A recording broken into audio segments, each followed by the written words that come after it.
Good morning, everyone, and welcome to the CMS Academic and Policy Symposium. This is our second panel of the day titled Migration Policy in the Midst of Multiple Pandemics. My name is Emma Winters, and I'm the Communications Coordinator for the Center for Migration Studies. Before we get started, I just want to go over a couple of housekeeping items so you know how to participate in today's event. At any time during the panel, you can submit a question for the speakers. To do so, type your questions into the box below your viewing window. Given the large number of participants on today's call, the panelists will answer some of your questions, but not all of them. However, you can contact us after the event with any questions you have. The panel is going to last around an hour and 15 minutes. We will be recording the session and we will share it with all the registrants after the event. So without further ado, I'll turn it over to the moderator of this panel, Susan Martin.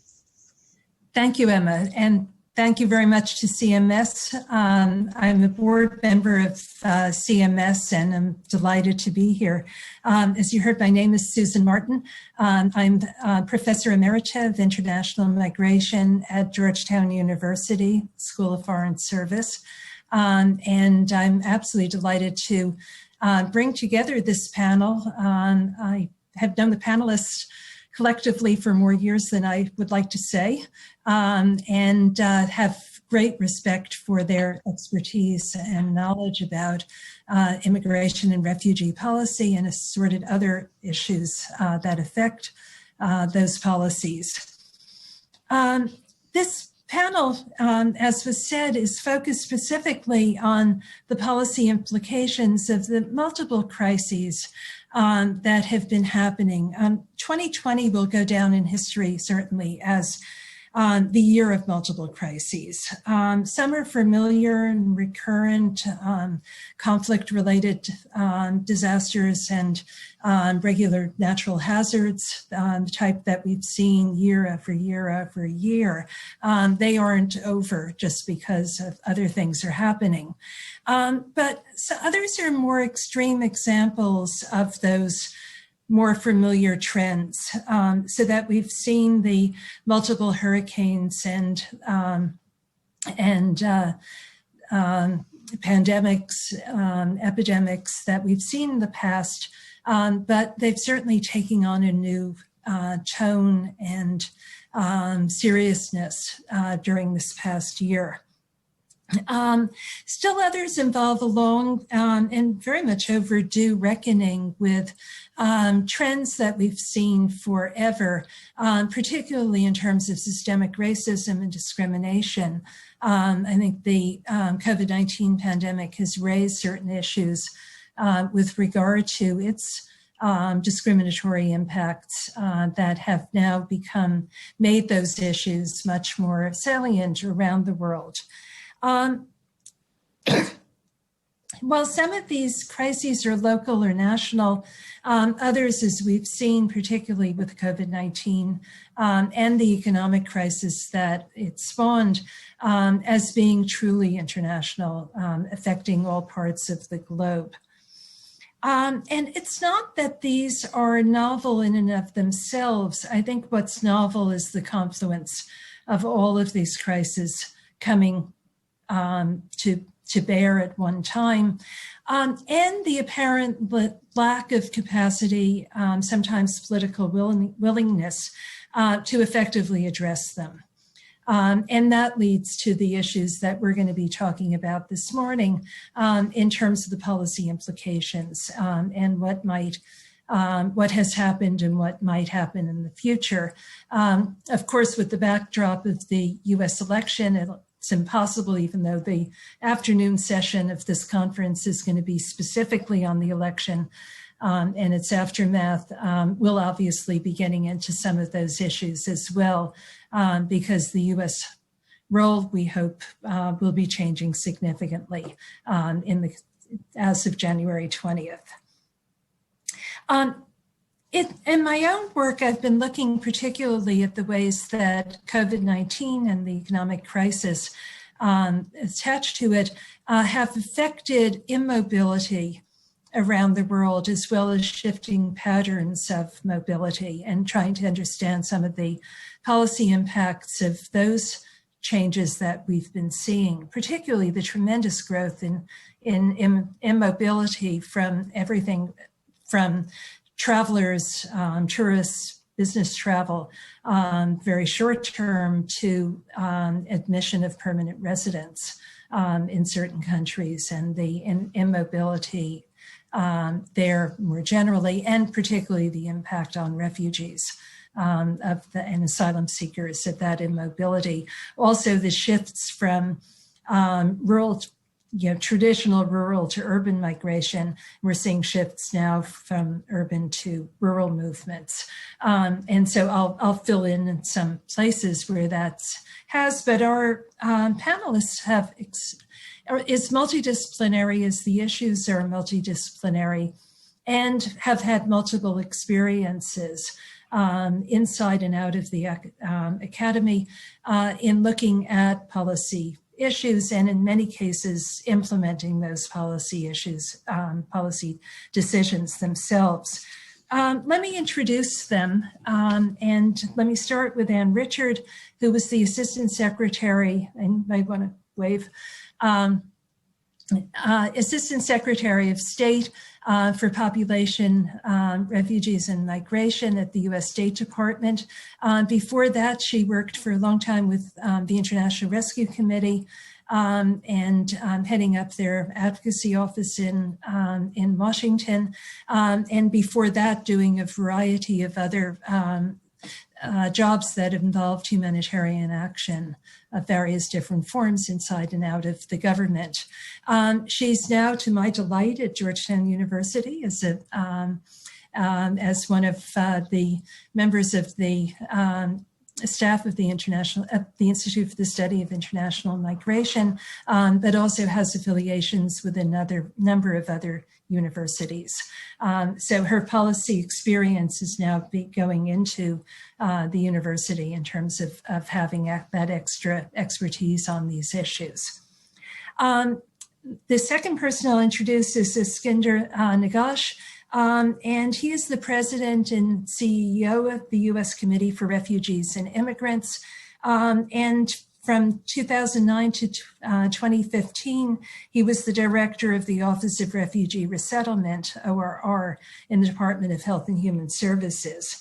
The IRC honored Iskender as one of the 10 distinguished men and women whose stories of hope and transformation epitomize the refugee journey. So he has a personal stake in these issues, as well as his professional interest. Paul Spiegel is the director of the Johns Hopkins Center for Humanitarian Health and professor of practice in the Department of International Health at Hopkins University. Before coming to Johns Hopkins, he was the Deputy Director and Chief of Public Health at the UN High Commissioner for Refugees.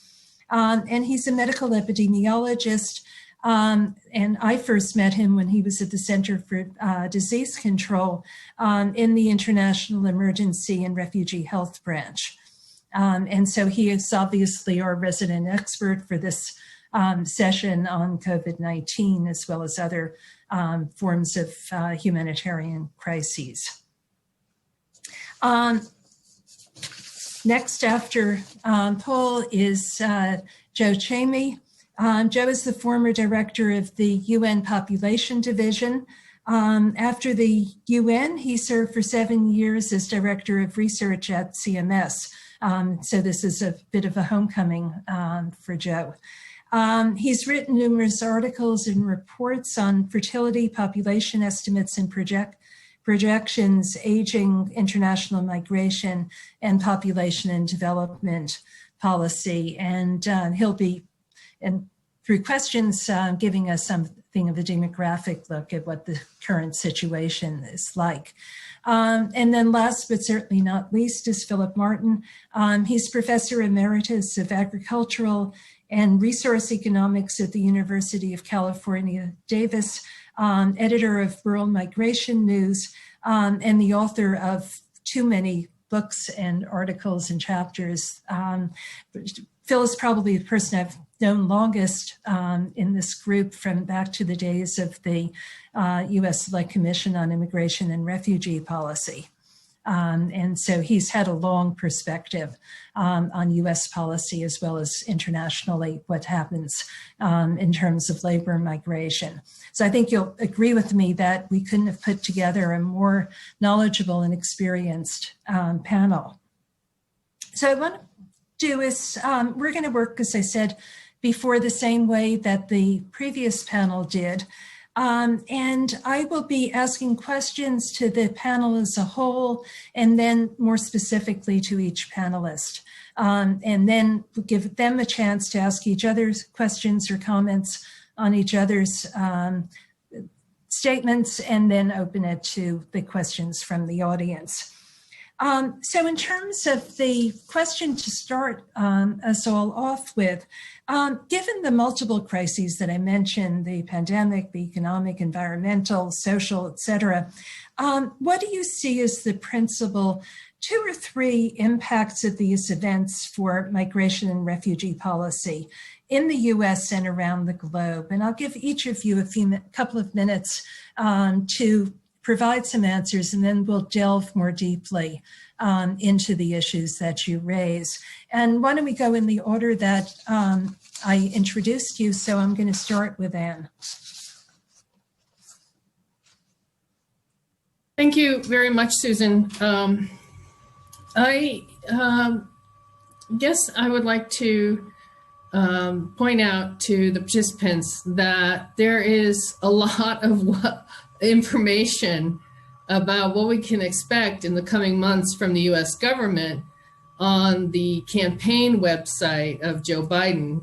If you go to joebiden.com and put in the word immigration, you will get a very, very lengthy discussion, list of actions that the president-elect intends to take and his team on immigration. And also, obviously, COVID has been a top concern of his campaign. And it was an issue that he used to differentiate himself from the current administration. So I think that what we can expect to happen is that there would be a lot of emphasis on these 2 issue areas, fighting COVID as the absolute top, but also needing to do more for immigrants, refugees, migrants, especially asylum seekers, as a very important set of issues that will get a lot of attention.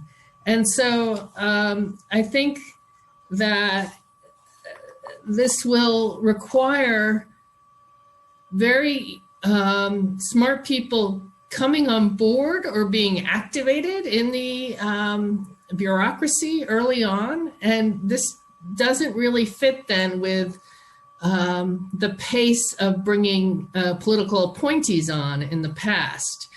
And we heard in the last few days how a COVID group for the transition, an advisory group, has been set up. So one of the concerns I have is how fast can you get people on board and change direction within the bureaucracy. Another very specific issue based on my work at the Population, Refugees, and Migration Bureau at the State Department is how well can the people who normally do humanitarian response plug into the people who are the international health experts. And we've seen that happen well, particularly from USAID leadership in the past with Ebola. But the US public has really focused on COVID as a domestic issue, and I think that's been the case also overseas. So I think that there will be challenges in trying to get these different parts of bureaucracies working well with each other on everyone on the Biden team sees as top priorities. Great, thank you, Anne. I think that putting the bureaucratic issues up front, I think is really, really important, because we all know how long it takes to get the systems in place before you can even make policy. And then implement it becomes another even greater issue. So thank you for getting my that. sense is, we'll have to see what Paul and others say. My sense is that the rest of the world will welcome greater U.S. involvement on this. But we can't kid ourselves. It's not that nothing's been going on. And so there is that a possibility that the U.S. will come in really strong and annoy all of our would-be allies and partners. So that's another concern. Yeah, and of course, CDC is a little bit of an unknown right now, but I'm sure Paul will talk more about that. Let me go to Iskander and ask him to chime in on the 2 or 3 issues he'd like to put on the table. You're muted, Iskander. Still muted.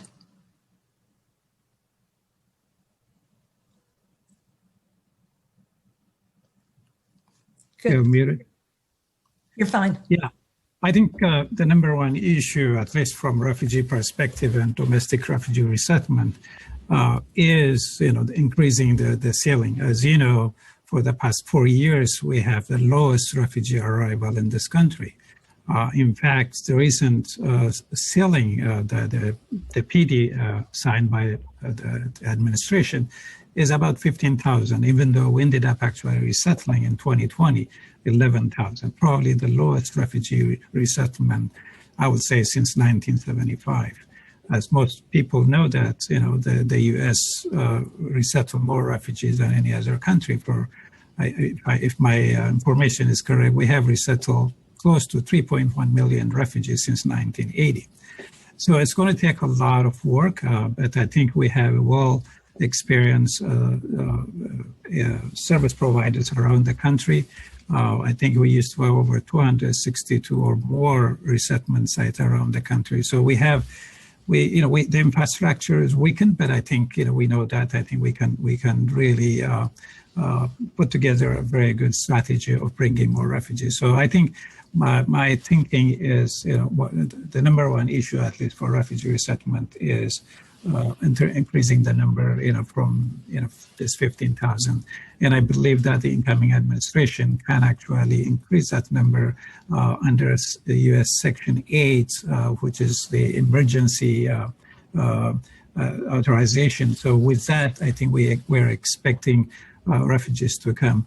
The other issue I think this administration has to deal with is the growing unaccompanied minors coming in from Central America. I think last year, before we closed the border, we're getting close to 70 to 80,000 kids coming in across the border. And I expect that I think the administration needs to do something in terms of the migration on that issue. The other issue, I think, Suzanne, if you remember, the Obama administration decided to actually process some refugees out of Central America. I think the ceiling was probably about 5,000, maybe, and remember that. And they shut down that program. So we are hoping that the incoming administration will do that. So there's a lot of hope, but as everybody knows, that it's very, very difficult environment we are in, especially COVID, to do refugee resettlement. But I think we have some good models that we will be using should administration decide to bring them from places where COVID is probably high. And I think some of you know that in terms of refugees at the camp, so far I think the number is a little bit better, but it's going to be a growing number of COVID positive. I think according to UNHCR, they have actually recorded over 20,000. But domestically, we have seen probably between 300 to 400 COVID positive clients.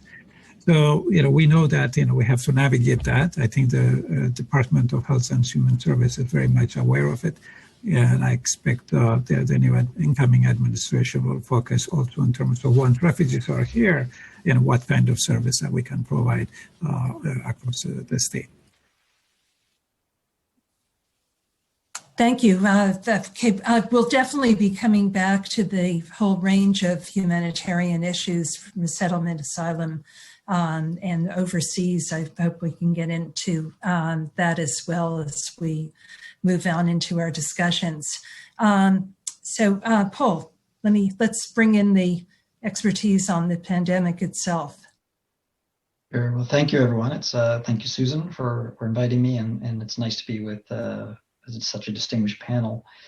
I'll look at this more from a public health perspective, and 3 or 4 points. Number one is, although perhaps for those of us that had been already involved in epidemics and planning for pandemics, it's not surprising to us, but how unprepared the world was, and the US in particular, is shocking. And it made it very difficult to do a normal humanitarian response in such as Ebola, because every country was concerned about their own populations, which is not unreasonable, but it made it impossible to respond as we normally would in many humanitarian settings for obvious reasons.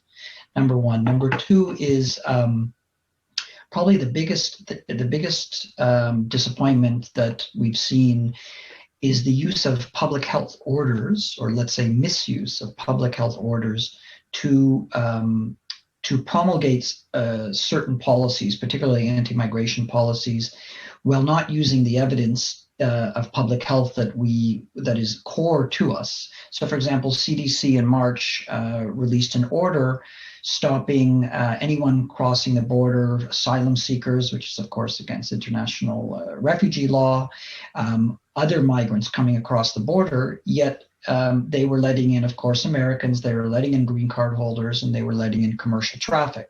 So from a public health point of view, by choosing a particular group to stop coming over, made no public health sense. And on top of that, at that time, the US was much worse than, and still is in many situations, than where those people were coming from. So ironically, that may have been well against asylum law and basic norms of decency. It may have protected some from getting infected in the US. But this misuse of public health orders we've seen across the world now, and it's particularly disturbing. And then perhaps the last point or broad issue has been the way COVID has actually affected and transmitted amongst humanitarian populations. And it's not as we had expected. We had written a paper and done modeling for the Rohingya refugees in Bangladesh with the expectation that it would explode amongst a population that was very, very congested, poor baseline health, and poor water sanitation. And we knew ahead of time, and we've seen this also with COVID transmission amongst the migrants along the Mexican border. Luckily, because the demographic population and is so low relative to young people, and there may be the healthy migrant effect, that we're not seeing the amount of deaths, thank goodness, that we would have potentially expected early on, and we're not seeing that amongst the refugee populations. All that is great. The problem is we really don't have an idea if, in many of these situations, if it's just transmitted and so many people are infected with COVID, but now may have not had as many symptoms as we're seeing in Western countries, or for some reason they're not getting infected in the same way. And so there's still a tremendous amount that we still do not know. Thank you. Thanks. Those points about the unpreparedness, but also the misuse of the public health system for an immigration agenda, anti-immigration agenda, are so important, and clearly to have both policy and research implications for us. And I'm very interested in your last point about how wrong we were about our projections of what would happen within the refugee population, and again, what research do we need to do on that issue and for the future, and also where do we need to go in policies. I'll be asking you later why the international health regulations seem to fail in terms of this, and after having been promulgated after a pandemic or epidemic. Okay, Phil, you're next. Well, good morning, thanks. I sort of want to back off a little bit and look more globally. Labor mobility has gone down. As Susan already mentioned, immobility has gone up. The OECD says that permanent immigration to OECD countries will be down 50% in 2020, and temporary labor mobility will also be down 50%. So those who were projecting ever rising movement over borders, both to settle in another country and to work temporarily, that all came to a screeching halt for many reasons in 2020. And so the first point is the rise of immobility and whether this is going to be a fairly short-term thing, that we will all go back to normal again once there's a vaccine and political administrations change in places, or whether there is going to be lingering effects after of more immobility.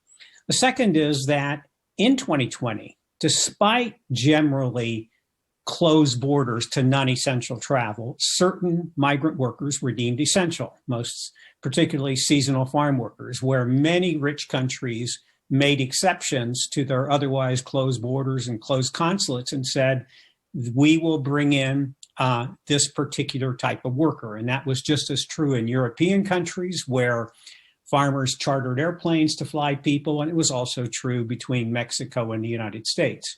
And I think the big irony of the economic recession and the high unemployment was that pretty much all the programs that tried to move unemployed non-farm workers into, say, agriculture, by and large failed. So they had Work for Britain and Harvest the Crops in France. They had the same thing in Germany. You could collect your unemployment insurance and still earn money doing farm work. By and large, those programs failed. They failed for a lot of reasons, including the fact that urban unemployed people did not have temporary housing out in rural areas. They were hoping to be called back to their non-farm jobs. Farmers didn't want to hire them because they could leave anytime they wanted to. So I think the second broad theme is, despite high unemployment rates, we had some corners of the labor markets in which governments made exceptions. Then I think the third broad point is this idea of, building back better, learning from our mistakes, et cetera. I think a big question is going to be, to what extent do governments now look not just at labor migration policy, but mix labor migration policy with other policies? To start in the Gulf, all the Gulf countries have had labor nationalization policies. That is, try to replace migrant workers with native workers, and doing it by making some occupations off limits to foreign workers. In the recovery, will they strengthen those labor nationalization policies so there will be fewer Indian workers in the Saudi Arabia or the United Arab Emirates? Or are the well-known problems of those nationalization policies such that they will go back to bringing in migrant workers from South Asia? The same sort of thing will play out in the United States, where we are employing currently roughly 70% of our farm workers were born in Mexico, and a decreasing share of them are unauthorized, an increasing share of them are legal guest workers. We have a new USMCA that promises free trade. So the United States already imports over half of its fresh fruit, a third of its fresh vegetables. Most of them come from Mexico. So we're going to continue to have freer trade and do trade in place of migration? Or are we going to have more migrant workers coming and worry about labor conditions, as in the trade agreement? So as we move forward, the question is going to be how or if we bring labor migration and other policies together, because clearly trade policy will have a lot to do with the evolution of labor migration policy in at least North America. And the same is likely to play out in Europe and other places as well. So I'll stop there. Great, thank you. The really interesting interplay that you're raising, that we can't just look at migration policies. We really need to look at the intersection with these other trade and labor policies when we're thinking about labor and migration. I think same thing could be said about other forms of movement. Joe, I skipped over you purposely because I wanted you to not only talk about what you were planning to talk about in this general discussion, but then move into a specific question that I wanted to ask you, which is to really run us through the demography, the characteristics of migration in this particular time, globally, and to what extent you want to domestically. So you have a little bit more time than the others, and then I'll go back to the specific questions, go on to them. Thank you, Susan. Good afternoon. I'm very pleased to be here. As Susan said, I'm a demographer, international demographer. We're usually not very visible. We're like plumbers. We're in the basement. We provide data and facts, so we're not very popular with elected officials, especially government officials. We present the facts and the data. I had a friend who works in the White House. I can't give his name, but I asked him, what should I talk about this migration and COVID? And he wrote back and he sent me this letter. I haven't opened it yet. I thought I'd open it in a few minutes to show you what he sent me about migration and COVID. But I have some preliminary remarks first, and that has to do with perspectives. The first perspective is time. And I have this calendar here. It's January 2021. And usually journalists and politicians look at days and weeks. That's their perspective. What happened today, what's going to happen tomorrow. And I've circled here holidays and January 20th, when our next president hopefully will take office. Well, that's the perspective of elected officials. This perspective of several months, weeks, are business people. The quarter, what return was on investment. Some economists also look at a quarter. We demographers are rather special. 3 months is nothing. We look at years. We need at least a year to have a rate. Also, we look in decades. So that's the first thing, the time perspective. The second perspective is this ruler here. This measures magnitude. This one is 15 inches long. My question to you, assume this is a million high. How high would a billion be? The answer is, it's the height of the Empire State Building in New York. Most people have no concept of how big a billion is. Even the wealthy people who have $1 billion, I don't think understand how much money they have. Right now, we're about 8 billion people in the world. We, less than a century ago, were a quarter of that, only 2 billion. So in a matter of less than 100 years, we've quadrupled the size of the population on the planet Earth. In addition, the 20th century, where we were all born, except those that are less than 20, was the century of demographic growth, unprecedented. It gets more gold medals in demography than all the other centuries combined. The third issue I want to talk about is distribution. The focus is generally in the media and most of the world, and there's reasons for this, is this area right here, the United States. But really, you need to have a much larger perspective. You have to see the entire planet to start understanding what's going on. The US represents 4% of the world's population. There's a lot of other things going on in the world demographically that affect our country. Now, I want to turn to the envelope, having looked at time, magnitude, and the world map. What's in this thing?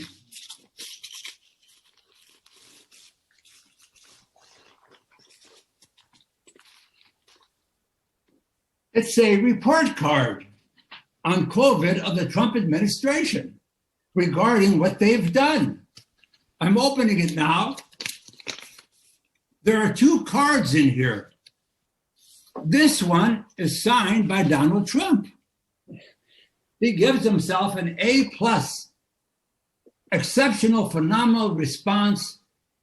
2 million Americans could have died, he said, but only 250,000 about have died. Only 250,000. And he's assured us with this A+, we're rounding the corner. But he does admit that he's getting a D for public relations. He hasn't presented it very well.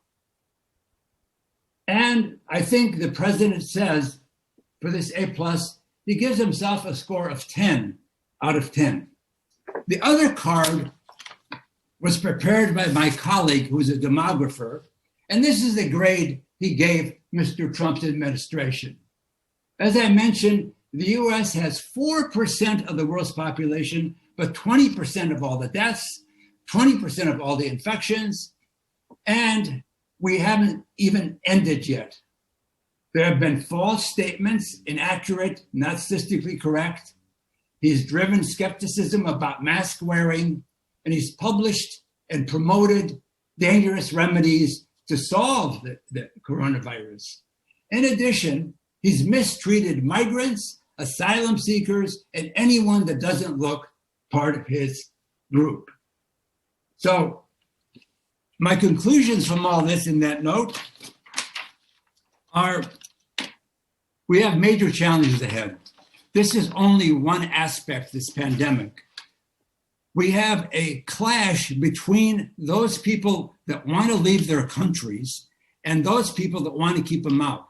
It's not only Trump, but we have Hungary, Poland, many countries in Eastern Europe, throughout the Middle East and Asia that are dealing with this issue of people trying to enter, and the gap in socioeconomic development between the developing countries and the developing countries is great. So we should anticipate enormous pressures for people to migrate, and how will we deal with this? And this pandemic, I can assure you, will not be the last virus that we're going to have to deal with. So with that, Susan, thank you very much.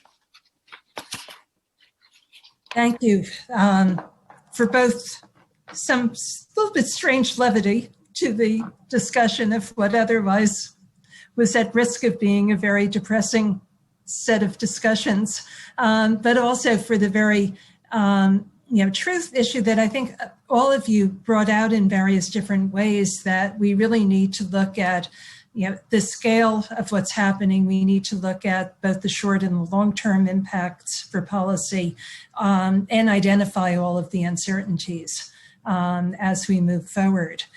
So let me come back to Anne to start with, and then I'll be asking a similar question to Iskender. But given your own experiences working in the Obama administration on these issues, and the points that you made at the start of the discussion about some of the bureaucratic constraints under which we need to be aware of in thinking about the policies that are needed and how they'll be implemented. Could you go into a bit more detail of what you see, both domestically in terms of refugee policy, not just resettlement, but more broadly, but even more important for this purpose, some of the global implications. One of the last things that happened in the Obama administration was the Leaders Summit, and also the New York Declaration, and the and subsequently the Global Compact on Refugees. So where are we in terms of the U.S. policies, but also our role globally as we move forward in dealing with these multiple crises? Well, first, we have to recognize that the Trump administration, in part because of a policy that says, let's help the refugees closer to where they've fled from, and in part because Congress has not agreed to cut funding for humanitarian response. Congress has ensured that the U.S. continues to be a top donor to humanitarian responses overseas. The U.S. is still a player in all this. I think the big difference will be the U.S. becoming more of a leader, a spokesperson, or spokespeople. A lot of the Biden team on foreign policy worked on refugee issues in the Obama administration. There were tons of people involved, including Tony Blinken. It was then the Deputy Secretary of State, and he's a very close, longtime advisor to former Vice President Biden. And so I think that there will be less of education period for these folks in terms of the importance of these issues and why one should care about these issues. They may need updates on what's going on, but there'll be a lot of attention to the issues.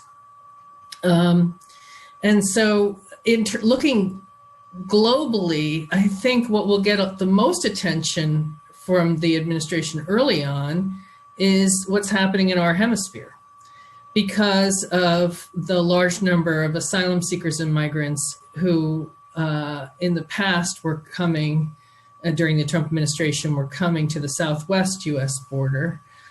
So I think there'll be a bigger push on the regional aspect of this than on the truly international, global aspects. But we ought to be able to do both. We ought to be able to look internationally and deal with and engage with leading humanitarians from the UN, the Red Cross, NGOs, at the same time that there'll be a lot of focus on the region. Interestingly, when he was vice president, Joe Biden did a lot of work in putting together a package to respond to what was happening in the Northern Triangle countries of Central America, in Honduras, Guatemala, and El Salvador. And he took the lead on the aid piece of that and diplomatic outreach to those countries. And so I don't think there'll be any need to convince President-elect Biden to focus on that and talk to people. I think there'll be a lot of work on these issues in a regional basis. I guess in terms of the global, there'll be, within short order, a push to bring far more refugees. The goal is 125,000, as Iskinder said, in a year. It won't be the first year, I don't think, but it will be soon. To rescind the travel and refugee bans, also known as the Muslim bans.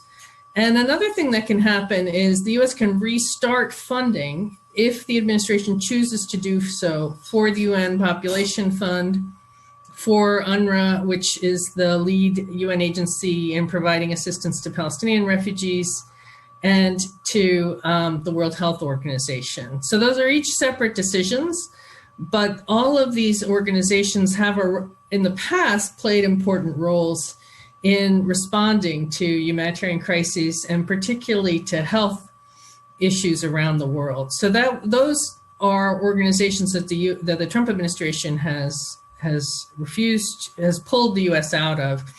And stopping funding to the UNFPA is something that most Republican administrations have done, and Democratic administrations tend to flip it back. But I would argue that that kind of automatic funding, not funding, is really an old argument that has outlived its usefulness. We saw the way UNFPA played a very important role in providing reproductive health care to women and teenage girls in some of the real hot spots around the world. And they I think, should not be subject to this constant political bashing that happens from U.S. Politicians who are concerned about old arguments that have been proved unfounded about the UNFPA supporting coerced abortions. It doesn't do that. I think there'll be a big shift from stopping all the emphasis on building a wall and the heavy emphasis on border security. And so in that way, the US will stop modeling bad behavior to authoritarian governments around the world.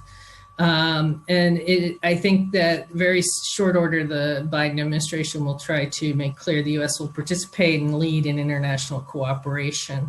So it's not that the U.S. hasn't been doing anything, but the U.S. has been very selective in what it's done, and it hasn't been a leader in speaking up about the importance of asylum and preserving the right to asylum, and in speaking up about the better treatment of refugees. And I think in very short order, that the Biden administration will have to, reject some of the rhetoric that came out of the Trump administration. Thank you.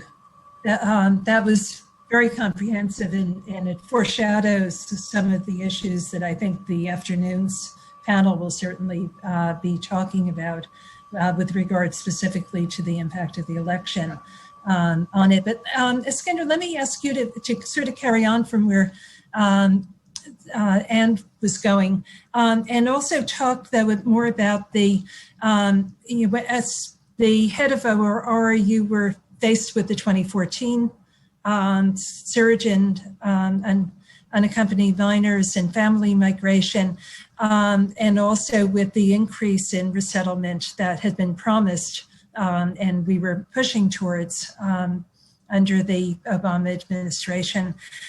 So what do you see as the major, in the context particularly of COVID, but also the economic crisis, and very much so this, sort of new awareness in terms of structural racism and discrimination, but also awareness of, as you were mentioning, of refugees and migrants being so much at the forefront of the essential workers, and known now as being so pivotal for the health care field, the restaurants, hospitality, things of that sort. So where are we going from a policy perspective, or where should we be going in dealing with once people come here, with what happens to them? Well, thanks, Suzanne. Just to add a few things, what Anne said, I think we have to look at it globally. We have about 80 million refugees and IDPs. And I think from my perspective, I think the international structure that have been dealing with refugees and IDP is to some extent in crisis.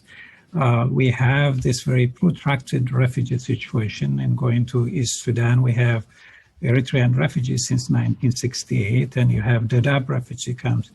And in fact, 2/3 of all refugees and IDPs are to some extent in, poor countries. And I think that's going to be a major attention. I don't know to what extent UNHCR is prepared also for COVID, given that we have also a growing urban refugees, and everywhere you see.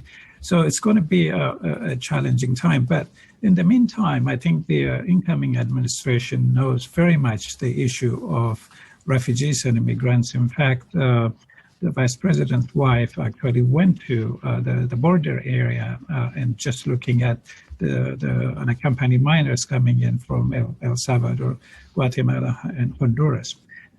I think, there is competing priorities, but I have a feeling that I think people with previous experience will probably reactivate it and join to lend their expertise.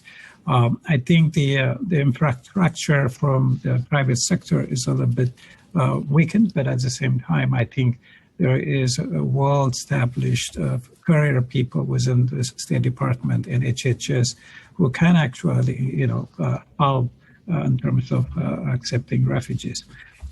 Just wanting to add, the number of service providers, currently prepared by HHS to accept unaccompanied minors coming in from Central America.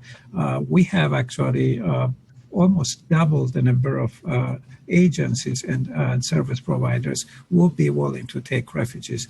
I think the current administration, I think the career staff recognize that this is a temporary shutdown, and they realize to maintain the infrastructure in terms of accepting unaccompanied minors and trying to provide services. But there is a lot that has to change, as you know.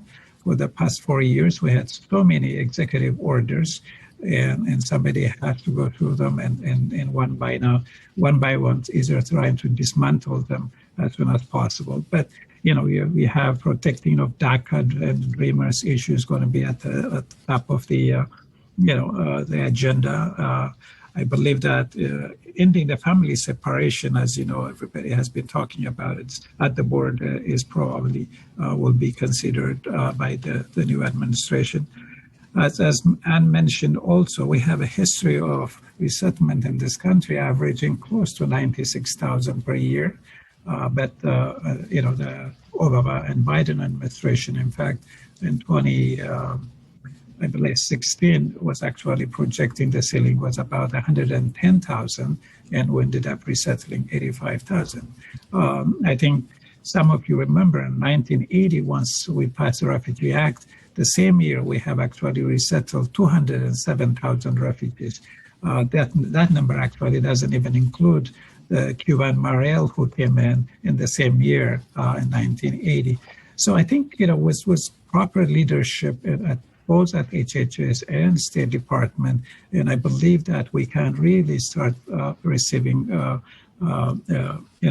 refugees and actually helping the asylum. There's a number of asylum seekers in Mexico actually as we speak, in Tijuana and near San Diego and other places. That number is growing, it's not going down. And I'm sure, the administration will come up with some policy to make sure that all of those people get a chance to submit their application, their claim for asylum. Currently, we don't have that system. I think, and it's another issue is in the Central America area, as you know, we have a lot of TPS holders, temporary protective status holders. That number is a big number. I think we have to do something. We have, El Salvador TPS has been probably over 20 years, but at the same time, COVID is really, to some extent impacting the economy in El Salvador. We have 3 offices, and I can tell you for the first time, basically everything has stopped. There's just really nothing going on in Honduras, Guatemala, and El Salvador. So there is going to be a need to help, the triangle countries in terms of their economy. But at the same time, I expect the number of people migrating, seeking for employment is probably going to continue. So I think, my expectation is the resettlement in this country can be done in a way with some investment in terms of revamping the infrastructure, working with the Center for Disease Control, and then in each state, as you know, Sudan, we do have a state refugee coordinators, and they have also refugee health coordinators. So that coordination and working with State Department in terms of the incoming refugees and the kind of service we can provide them once they get here is going to require a lot of coordination, but I have every confidence that the incoming administration is going to be well-informed and probably ready to handle some of these protracted conditions. Thank you. That also very comprehensive look at the domestic programs and what the implications of this are. And as you were speaking, particularly about Central America, I was just thinking of the hurricane that's just hit the Northern Triangle, which will, again, another crisis that will very much complicate matters in terms of what type of mobility, but also what type of pressure needs to be applied to protect people who are in the U.S. and can't go back. And a day when TPS was used, one would think that might be a mechanism, but that certainly won't be used for over the next few months. And I was also thinking, having gone through the transition from the George H.W. Bush to Clinton, and the promises made with regard to Haiti, the Haitian boat people, and the intelligence reports at the time of the inauguration was that they, with masses and numbers of people who were building rafts and were about to come, and the paralysis that caused in terms of reversing some of the policies. And I think we all have to be on the lookout as to whether those types of projections are going to be made. It turned out they were wrong for Haiti, and I suspect that they may be wrong elsewhere. But it did freeze the policy in place for much longer than should have been the case on that. Paul, I want to turn to you now. And I think the thing, I really agree completely with what you said at the beginning with regard to the problems with the travel orders and the restrictions, particularly the use of public health authorities to impose such draconian, in many cases, travel restrictions. But can you assure us, our audience and the public, that there are other policies that can be put in place that protect the destination country while still being able to have some level of mobility permitted? What do we need to do differently than has been the case, not just here, but around the world? Yeah. Interestingly, we're working on a position paper with Human Rights First and Columbia University on this. And there is a lot that can be done already, given current everything that we are doing or should be doing in the U.S., including proper contact tracing. I think Iskander said that so many asylum seekers and refugees crossing the border, there are a lot of them have family already in the United States, so they should not be institutionalized. And we clearly know the detention centers, like prisons, are hotbeds for infection. Where I think we have to be careful is that a lot of it may depend, it's purely numbers, and a lot of it depends on the numbers that could come over. If there's a really large surge of people coming over, from a public health point of view, we have to think about what that means at the border in terms of transmission, and what that could mean in terms of people in the U.S. And so this is something actually in the position paper we're trying to work on. And a lot of it depends. I think many people are against the concept, and I understand in terms of metering, of allowing a certain number of people to be processed at a certain time, because anyone that is potentially fearing persecution needs to come into the US. But given COVID, we need to figure out a way that we can make sure that we don't increase their chances of infection, and we don't increase the chances of infection of the host countries as well. One of the big issues will be also how things change. So, for example, we had recently good news in terms of vaccines, and as vaccines become more available, one of the key issues will be how do we prioritize that, both within America, but I'm hoping that we prioritize that as well for non-nationals, and that's going to require a lot of advocacy, because there is going to be a limited amount of vaccine available when it is approved. And we've seen high-income countries trying to buy up all the vaccines, and so there's a big concern of what will happen in low-income countries, and even more so for refugees and undocumented migrants who may be last on the totem pole, but may need that. Just lots of different things to consider. Certainly, with a moderate amount of flow, I think we believe that there are enough public health interventions currently and down the pipeline that we should be able to protect people crossing the border, both themselves as well as those that work with them, as well as Americans. If there was a massive flow, it would be difficult logistically to be able to do so. So that's something that we need to address. Thank you. Just quickly, do we need to be revamping the international health regulations given the fact that they were largely ignored in terms of what they say about the travel restrictions and how international travel restrictions and how they should be applied? Yeah, I think the short answer is yes.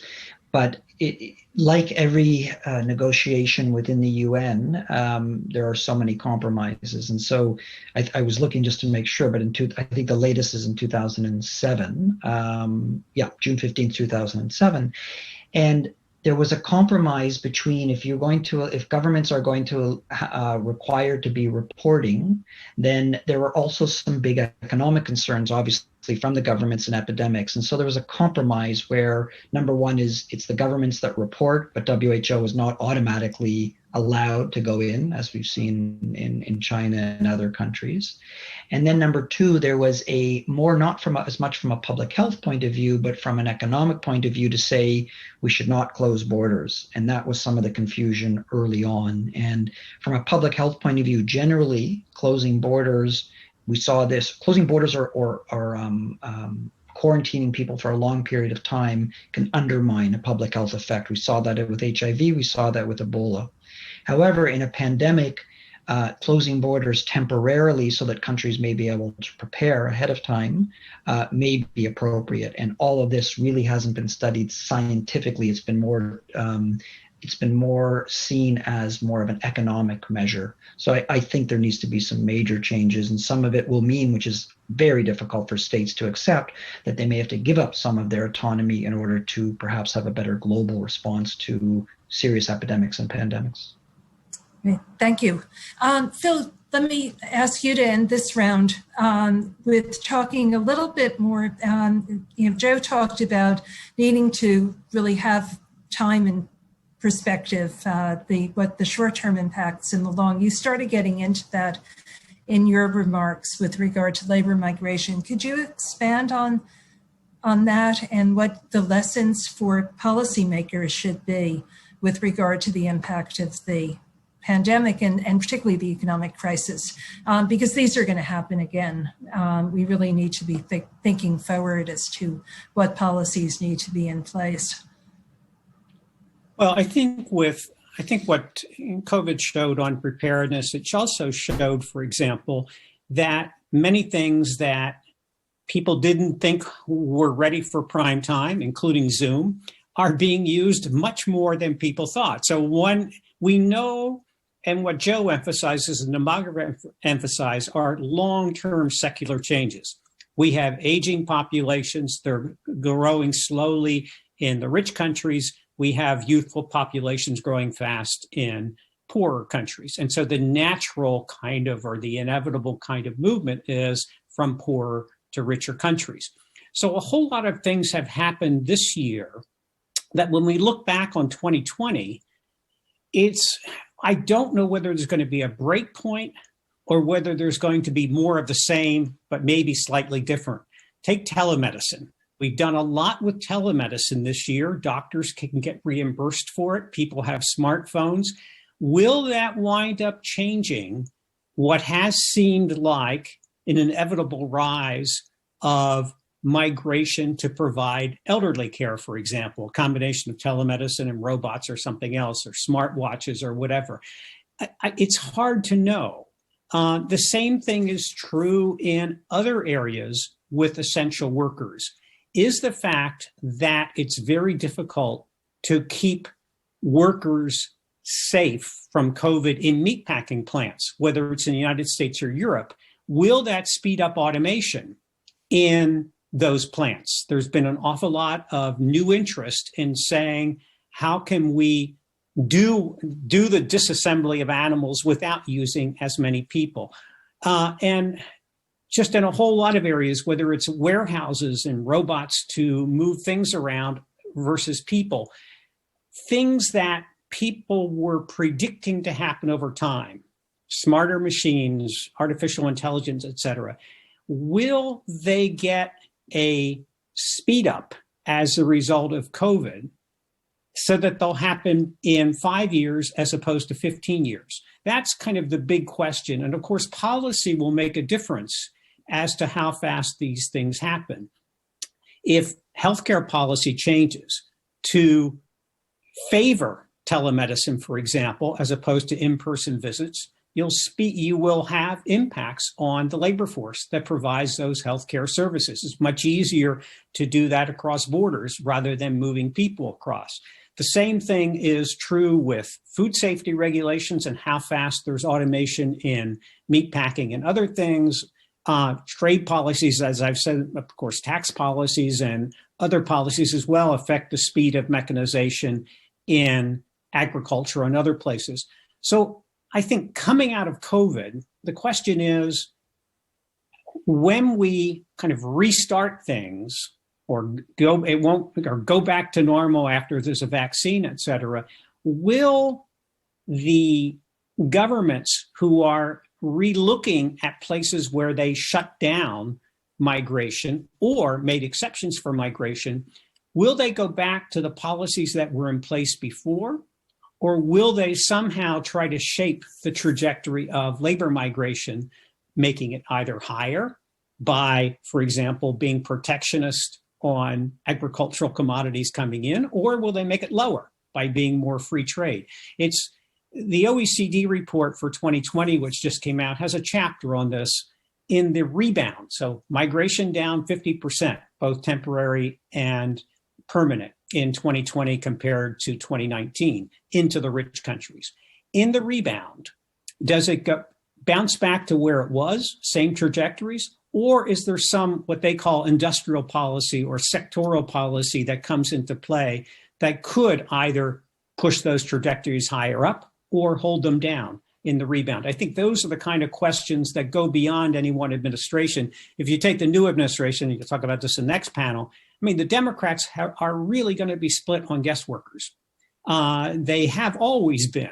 And I think the big remarkable thing is Mr. Trump campaigned against the high-skilled program, H-1B, and he campaigned in favor of the low-skilled program, especially the H-2A and to a certain extent H-2B.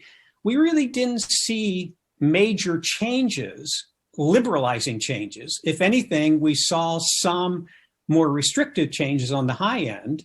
And on the low end, we didn't get the liberalization that a lot of employers at least thought would be coming.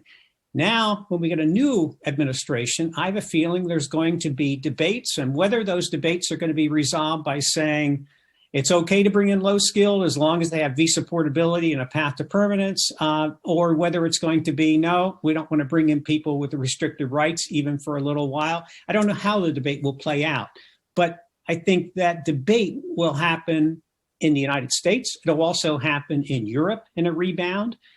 It'll also happen in the Asian rich countries. They're all going to be thinking about what is different, if anything, when things start getting back to normal after COVID.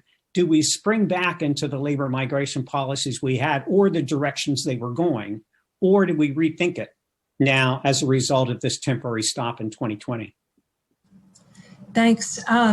You've raised a whole series of the questions that policymakers have not generally been very good about thinking about in any kind of serious way. So it'll be interesting to see what happens.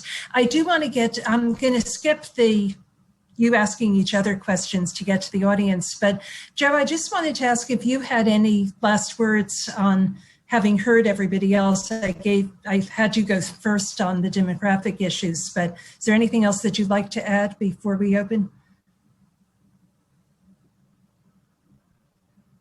Yes, I do. I have a couple of points. One, the changes that have occurred, Phil mentioned one about aging, that the developed countries are aging and the developing countries are young and have many kids. There's not a single more developed country that has fertility above replacement. This trend is occurring worldwide, but more slowly in developing countries. The second point is, very different than after World War II, we're becoming an urbanized world. People are living closer together. So this diversity issue that keeps coming up in America's journalism, and diversity is great, that is not being held by the many countries of the world. Eastern Europe, Japan, South Korea, many of the Asian countries do not look at diversity as a welcome thing. The second thing I wanted to mention was there are a lot of questions, and we demographers try to provide answers. One answer I can assure you is the estimates of the migrants coming in and the refugees are going to be far bigger than are being talked about right now, enormously bigger. The demand in these countries to leave from Gallup polls and other polls is really large. They ask Afghani women, half of the women in Afghanistan want to leave the country permanently. They've done polls throughout Africa, Latin America. The numbers are going to be overwhelming, and I think we should plan for very large numbers of people wishing to come to Europe, North America, Canada, the US, and other countries, and be prepared for that, and that will affect policy. On top of that, the other crises we have, climate, environment, biodiversity, and we're having an enormous problem with hunger and starvation going on in these developing countries, especially throughout Africa and South Asia. And that is going to be complicated because although Biden and the Democrats won the election, half of the people are still supporting Trump, and the Trumpers in the US and elsewhere are not very eager to open doors. They want to close doors. We have to recognize that, and I think Phil mentioned at the UN, this autonomy, very few countries are going to give up autonomy to say who can come in. So the changes that are occurring around the world demographically in cities and the policies will be greatly affected again by the huge numbers that I anticipate coming in the coming years. Great. Thank you. That's sober note. The audience, the questions group around a number of different issues. There are many, many too many to ask all of them in the remaining time. But one of them, one set of questions deal with detention and deportation policies, particularly in the context of COVID. And a number of you have already started talking about that. But one of the questions is about the fact we're mostly thinking about Central Americans, but there are also a lot of Africans at the border trying to get in and from other countries. And so what are the implications of COVID and the economic crisis, et cetera, on detention, who we detained, whether we detain, how we detain, but also on deportation in this particular context of multiple crises. So that's one, and I'm going to ask a few questions that the audience came up with and then open it up to whoever wants to respond to them. The second set of questions really deal with advocacy and what needs to be done in order to advocate for changes in policies that are reflective of the type of values and ideas that came up in this discussion. And then a third set of questions deals with equity issues and what kinds of policies, again, in the context of these crises, do we need to be thinking about in terms of women, children, and racial and ethnic minorities. So I'll summarize all of the questions in those three categories: detention, deportation, and then let you go on from there to the others. Who would like to start? Maybe Iskander, I saw your mute go off, and then I'll put it in. I just want to add a few things. I think Paul mentioned in terms of telemedicine. I think it reminds me that it's not only telemedicine, we have also educational challenges for refugees coming into this country, because as you know that a lot of school districts are closed. So the idea of newly coming refugees having access to education, access to computer, so the whole sort of digital literacy is going to be a big issue. And I would say in general, I think we have done this work for many years, and then we have survived the past 4 years. That going forward, I think we have to re-examine the whole system, and then because of the Zoom and everything else, there should be a different way of actually engaging refugees and immigrants and other stakeholders. I think detention centers have to be really re-examined again. I think we should have a working group, I believe, within the Department of Health and Human Services, State Department, and Homeland Security. We have a very, very horrible, inhumane detention center we have seen in the past 4 years. I think that has to change. And the growing number of asylum seekers coming to Mexico, most of them are from Haiti and other African countries. Again, they should be given the same kind of access for asylum, and whether they have family member here or not. I think the same due process should apply. I understand that a lot of people coming in from Central America will have family, and then I think the decision to really release them to their families until their asylum application is processed. So I think that's really what I think that the new administration need to do. We have to actually re-examine the way we have done refugee resettlement in 40 years. The other thing in terms of equity, I think, as you know, that our decision-making in terms of who comes to this country is to some extent is not very transparent. You can have more refugees in one region or in one continent, but we ended up actually bringing less refugees in one region and more refugees in another region. So hopefully there will be some transparency, because I think in terms of African refugees coming to this country, even when we have the highest number of refugees, the number was very, very small. I think in the first time under the Obama administration, that the regional allocation, I think under Annie's leadership, got close to 15,000. I mean, that's considered the highest since 1980 or previously. So there's a lot of transparency that we have to do. But in terms of advocacy, I think we have to, some refugees are not necessarily getting the best possible services. If you go to Dadaab refugee camp and you go to a refugee camp in Jordan for other refugees, that you will see that comparison doesn't really make sense. So we treat some refugees, and then to some extent we have also sometimes practice a selective outreach that we do, because in some areas, because we know them, in some areas we don't know the refugees. So I expect a lot of advocacy work, at least from my organization, and I believe there's a lot of organizations who will be dealing with this issue as we move forward. The last point is, I think the international NGO need to also be a part of the whole migration issues. There's a lot of interaction is very active in terms of international development work and food and sanitation, but at the same time, this growing migration issues needs to be part of that relationship, rather than having a separate work with USAID doing something and State Department doing something. So I think that's another policy recommendation, at least the stakeholders have to push forward. I would stop. We're really starting to go quite a lot over, but Anne, you had your hand up, and then I will give a quick last round for everyone else. Just very quickly, what COVID has shown us, if we didn't know already, is that prisons are very unhealthy places to be.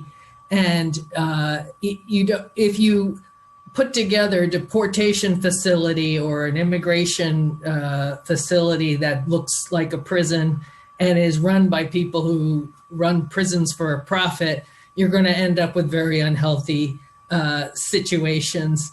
And that is exactly what has happened with COVID and people in detention. And the shame of the US then deporting people back to Central America who had acquired COVID in the United States and were now seeding it in these countries of origin was just terrible. And so I think that we have to stop treating asylum seekers like criminals, and we have to treat people who do break the law with much more humanity, and that is a pre-existing condition in U.S. society that was really thrown into relief because of COVID. My question for Paul is, whether the World Health Organization, what kind of a scorecard grade would you give them right now, given all the pressures on them from COVID? They were already getting a real overhaul after Ebola. So I'm very curious to your sense of that. Thank you. Paul, I was going to go to you next, so why don't you both respond to the audience, but also to Anne's question. Sure. Interestingly, I think actually WHO is doing overall a very good job with in terms from their a technical point of view. And when we look at what they've been doing in terms of the various vaccines, I think there was a lot of missteps, as there were a lot of missteps in all countries at the beginning, because we haven't seen something like this since 1918. So there's definitely ways to improve. But compared to what they did early on in West Africa with Ebola, I think they have significantly improved from a technical point of view. There's still going to be major political changes that need to occur in terms of, the Europeans are taking the tack to say, well, they really need more autonomy, and they need, in order to go into countries and then be able to declare. Right now, they rely so much on their relationships with member states, they really cannot say what they need to say. And then their funding is so arbitrary that if they had some sort of consistent funding, that may help. So they're actually, I would say the Europeans are going for a stronger WHO. But there do needs to be some substantial reforms. But compared to where they were in West Africa, I've seen substantial improvement, I must say. I have two quick last comments. One is really just emphasizing what Anne said in terms of detention, but also right now we're not traveling, and who would have thought that we can be working at home as we are doing. I'm confident that we do not need to detain as many people as we can, and there are other ways. We'll figure out a Zoom for detention or something, but there are other ways to be able to deal with detention and not have them, asylum seekers who shouldn't be detained in the first place, detained. And COVID, I hope, will improve that. And then my last point that I do not have an answer for, but I've been horribly frustrated, is the amount of misinformation, social media, deliberate misinformation. How to address that properly, and then secondly, how do we, and I'd be curious to look the people that are listening to these panels right now, and the various panels that I've been on, are there people on the other side who are really anti-migrant and are listening to this, or are we still speaking to people that mostly agree with us? And I'd like us to try to figure out a way. I must say I've not yet succeeded in doing that, but to have a more balanced talk with people that don't agree with us, to see how we can try to find either a middle ground or at least have shared views. Thank you. On that last point, I've been thinking that one thing I'd love to see President-elect Biden do is just a listening tour actually in the Trump country, just to hear, not to speak to them, but to hear from them about why they still voted for Trump, and what's missing that needs to be filled in to help them to perhaps deal with some of their issues. If he's really serious, which I think he is, about being a president for all the people. On that, Phil, did you have any last words and responses to the questions? Just two really quick things. I mean, what both Joe and Paul said is, this whole idea of national sovereignty and international organizations. I mean, the ILO would love to highlight violations of labor standards in a whole lot of countries. It's got core labor standards.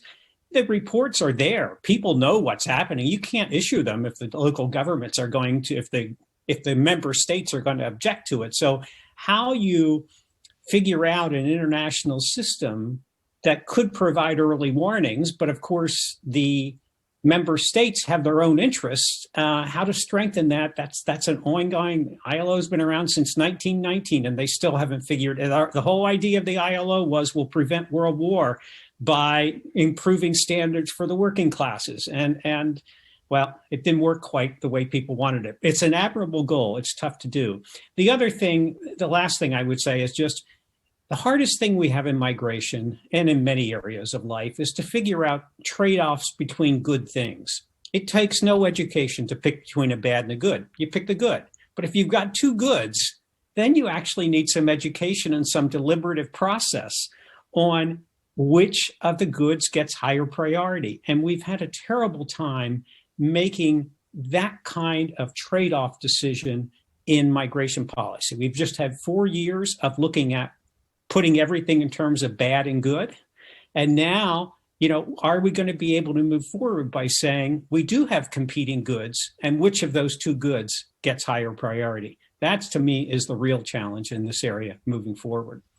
A really important point in terms of what policymakers are facing all of the time. It's usually not a clear understanding that this is good and this is bad, and it's competing interest. Joe, I'm going to give you the last word. Thank you. I'm very pleased that I haven't disagreed with a single thing my colleagues have said. I think that there's a possibility of a productive dialogue in the US. One positive aspect of COVID-19, it has taught Americans that mortality does exist. I always thought Americans never really recognized the issue of mortality. For some reason, it didn't seem to apply to them. And we're seeing now mortality is a very big issue, and it often affects major parts of society. The other point is that Paul and Phil and others have raised are these issues of priorities and questions. We have to make some decisions. One question is, how large should the US population be? What should it be in 2050? How many people should come in? Should it be 1 million per year, 2 million per year, 4 million? Those questions that we have to look at, we have to discuss openly. And there are a diversity of views. Some people, environmentalists, for example, find that the population issue, the size, has become a taboo issue for discussions of climate change and the climate crisis. Also, it's ironic that we as a country are dictating so many of these policies, and yet when we come to international fora at the UN, WHO, and other places, we continue to use our trump card, sovereignty, is our main thing. So I remain a bit cautiously optimistic about the future, and I'll stop there. Thank you. Thank you. I want to thank all of the members of the panel. I found this a fascinating discussion, and I think it provides a very good blueprint of issues that are going to be coming up, not just in this country, but worldwide, as a result of the multiple crises that we've been dealing with. And with that, I'm going to turn it back to Emma in case there are some last words you want to say, the housekeeping nature and telling us about the next steps.